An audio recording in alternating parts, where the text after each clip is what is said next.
আসসালামু আলাইকুম দর্শক বন্ধুরা, কৃষি তথ্য চ্যানেল 24 এর পক্ষ থেকে আমি মোহাম্মদ মাহবুর আনাম আপনাদের জানাই স্বাগতম। দর্শক বন্ধুরা, আমাদের আজকের এই ভিডিওতে আমি আপনাদের সাথে আলোচনা করব ব্রি ধান ৭৯ রূপা ধান সম্পর্কে।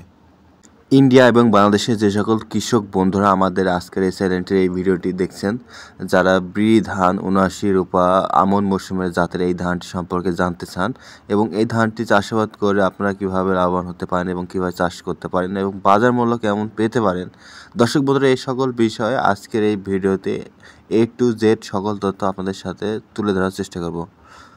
দর্শক বন্ধুরা, প্রথমে আমরা আসি এই ধানের বৈশিষ্ট্য জীবনকাল নিয়ে। ব্রি ধান ৭৯ রূপা ধান, এই ধানটির জীবনকাল ১৩৫ দিন। বন্যাস্থল বা যে সকল ডুবা জায়গায় এই ধানটি যারা করতে চান তারা সেক্ষেত্রে এই ধানের আপনার কর্তন করতে সময় লাগতে পারে ১৬০ দিনের মতো। বন্ধুরা রয়েছেন যারা ভাবছেন যে বন্যাস্থল জায়গায় আমরা কোনো ধান চাষ করলে সবচেয়ে ভালো ফলন পাওয়া যেত, তাদের জন্য আজকের এই ধানটা অনেক গুরুত্বপূর্ণ। দর্শক বন্ধুরা, এই ব্রি ধান ৭৯ এই ধানটি যদি আপনারা আপনাদের বন্যাস্থল জায়গায় অথবা যে ডুবা জায়গা আছে সেখানে লাগান, সেক্ষেত্রে অনেকটা ভালো ধান পাওয়ার আশা করতে পারেন। দর্শক বন্ধুরা, এই ধানটি গোড়া মোটা এবং ধানের যে গাছ আছে এটা অনেক লম্বা হওয়ার কারণে ডুবাস্থল জায়গায় অনেক ভালোভাবে এই ধানটি চাষাবাদ করতে পারবেন। এক্ষেত্রে কোনো সমস্যা হবে না ধান কর্তন করার ক্ষেত্রেও, এবং মোটামুটি ভালো ধান এই ধানটি চাষাবাদ করে আপনারা ঘরে তুলতে পারবেন। দর্শক বন্ধুরা, আপনারা যারা রয়েছেন এই ধানটি বাণিজ্যিকভাবে চাষাবাদ করেন অথবা আপনাদের পরিবারের জন্য এই ধানটি চাষাবাদ করতে চাচ্ছেন, সেক্ষেত্রে অনেকেরই ধারণা যে এই ধান করলে ধানের ভাতটি কেমন হবে খেতে। দর্শক বন্ধুরা, এই ধানের ভাত একটু মোটা হবে দেখতে, কিন্তু খেতে অনেক সুস্বাদু। এটা অনেকটা ৪৯ ধানের মতো, এটা ভাতের খেতে সেরকমটাই মনে হয়। ব্রি ধান ৭৯ এই ধানটির আরেকটি বৈশিষ্ট্য হলো এটি বাতাস সহনশীল। আপনারা যারা বাতাস ঝরালো স্থান বা নিচু জায়গা বা ডুবা স্থান যে কোনো জায়গায় আপনারা ধানটি চাষাবাদ করতে চাচ্ছেন, সেক্ষেত্রে আপনারা এই ধানটি অনায়াসে চাষাবাদ করতে পারেন, কারণ এটি বাতাস সহনশীল।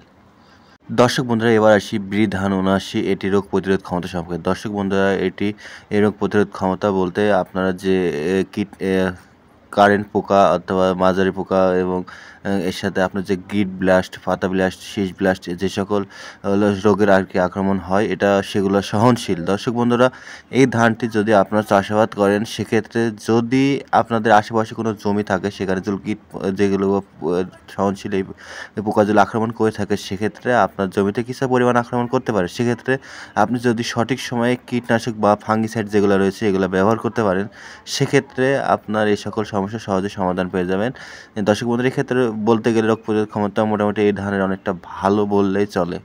দর্শক বন্ধুরা, এবার আসি আমরা চাষ পদ্ধতি সম্পর্কে। দর্শক বন্ধুরা, এই ধানের যে চারার বয়স সেটি হলো ব্রি ধান ৭৯। যখন এই ধানটি আপনার জমিতে চাষাবাদ করবেন অর্থাৎ রোপণ করবেন, সেই সময় আপনাদের ধানের বীজের বয়স অবশ্যই ৩০ দিন হতে হবে।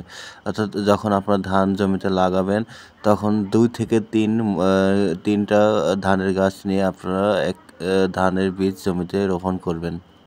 এক গোছা হিসাবে বলতে গেলে এটাই বলা যায়, ২ থেকে ৩টা ধানের বীজ।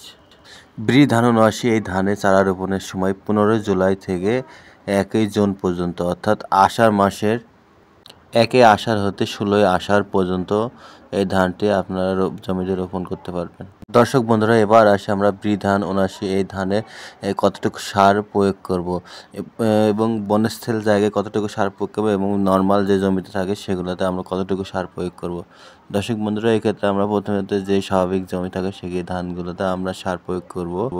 প্রতি বিঘা জমিতে ইউরিয়া ২৭ কেজি, টিএপি ৮ কেজি এবং এমওপি ৭ কেজি, জিপসাম ৮ কেজি এবং জিঙ্ক ১ কেজি এবং বন্যাস্থল জায়গায় এটি সার যেটি যে নিয়মে প্রয়োগ করবেন সেটি হলো ইউরিয়া ২৩ কেজি বিঘা প্রতি এবং TAP ৭ KG, MOP ১৭ KG, gypsum ৭ KG এবং জিঙ্ক ১ কেজি। ব্রি ধান ৭৯ এই ধানটি জমিতে রোপণ করার পর ৩০ থেকে ৪০ দিন পর জমিতে ধান যেগুলো থাকবে সেগুলো আগাছা মুক্ত করতে হয়। অর্থাৎ বনস্থল জায়গায় যখন বন্যার পানি নেমে যাবে, ডুবা পানি নেমে যাবে, সেক্ষেত্রে পচা যে পাতাগুলো থাকবে সেগুলো ৭ থেকে ১০ দিনের মধ্যে আপনারা এটা সরিয়ে ফেলবেন, অর্থাৎ আগাছা মুক্ত করবেন। এই ধানটি কাটার সময় হচ্ছে 27 অক্টোবর থেকে 11 নভেম্বর পর্যন্ত, অর্থাৎ বাংলা ক্যালেন্ডারের 11 কার্তিক হতে 27 কার্তিক পর্যন্ত। দর্শক বন্ধুরা, এবার আসি শেষ পরিকল্পনা সম্পর্কে। দর্শক বন্ধুরা, আপনারা যখন দেখবেন আপনাদের জমিতে মাটি হালকা ফাটার মতন অবস্থা দেখা দিচ্ছে, আপনারা অবশ্যই সেই সময়ে আপনাদের জমিতে সেচ প্রদান করবেন। এক্ষেত্রে আপনার জমিতে ধান যেটা রয়েছে এটা অনেক ভালোভাবে বৃদ্ধি পাবে এবং যে আপনাদের চিঠা বলে এটার সংকট অনেকটা কমে যাবে। এক্ষেত্রে পানির পরিমাণটা ঠিক রাখার চেষ্টা করবেন। দর্শক বন্ধু, এরপর যখন আপনারা ধানটি পাকা অবস্থায় কর্তন করবেন, এক্ষেত্রে আপনাদের 130 দিন লাগতে পারে, অর্থাৎ বেশি হলে আপনাদের যদি বন্যস্থল জায়গা হয় সেক্ষেত্রে 160 দিনের মতো লেগে যেতে পারে। দর্শক বন্ধুরা, অনেকে আছেন যারা আপনারা এই ধানের দাম সম্পর্কে জানতে চান। দর্শক বন্ধুরা, এই ধানটি বাজারজাতকরণের বর্তমান যে মূল্যটি রয়েছে সেটি হলো 100 থেকে 200 টাকা কেজি দরে এই ধানটি আপনারা বিক্রি করতে পারবেন। দর্শক বন্ধুরা, তবে খুচরা বাজার এবং পাইকারি দাম অনুযায়ী, এলাকা ভিত্তিক অনুযায়ী আপনাদের দাম কিছুটা কম বেশি হতে পারে। দর্শক বন্ধুরা, আপনারা অনেকে আছেন যারা বলে থাকেন এই ধানটি আমরা কোথা থেকে সংগ্রহ করব বা কোথা থেকে আমরা কিনবো। দর্শক বন্ধুরা, এই ক্ষেত্রে আপনারা চাইলে আপনাদের যে আশেপাশে যে কৃষক ভাইরা যারা জমিতে ধান চাষাবাদ করে তাদের থেকে আপনারা এই বীজটি সংগ্রহ করতে পারেন, এবং চাইলে আপনাদের যে ডিলার পয়েন্ট বা রিসেলার যে জায়গা বা দোকান থাকে সেখান থেকে আপনারা চাইলে অনায়াসে এই ধানটি সংগ্রহ করতে পারেন। এক্ষেত্রে আপনাদের কোনো সমস্যা হবে না। দর্শক বন্ধুরা, আপনারা যারা এতক্ষণ ধরে আমাদের এই চ্যানেলের ভিডিও শেষ পর্যন্ত মনোযোগ সহকারে দেখছেন তাদেরকে জানাই অসংখ্য ধন্যবাদ।